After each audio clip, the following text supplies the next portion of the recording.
check out our berry crumble recipe. This is a lolly to die for and great to make with your kids. It's super easy. It's just one blender and all your ingredients. You put them all in the same pot. So you've got your strawberries, your blackberries and your raspberries. You can also use blueberries if you want. Chuck those all in together. You've got a small amount of unrefined cane sugar and some coconut milk as well to make it extra creamy. You're going to whiz it all up and it will make a great, brilliant, vibrant colour. Blend away until all smooth. Okay, then you're going to get your moulds and you're going to start to pour. Don't forget to leave a gap at the top.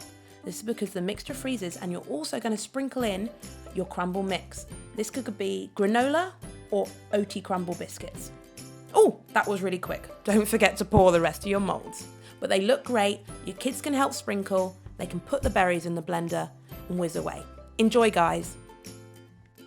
Guys, did you enjoy that? If so, check out our other fun recipe videos. And also let us know what you want us to make. Give us some ideas and we'll give it a go. See you soon. Don't forget to subscribe and follow.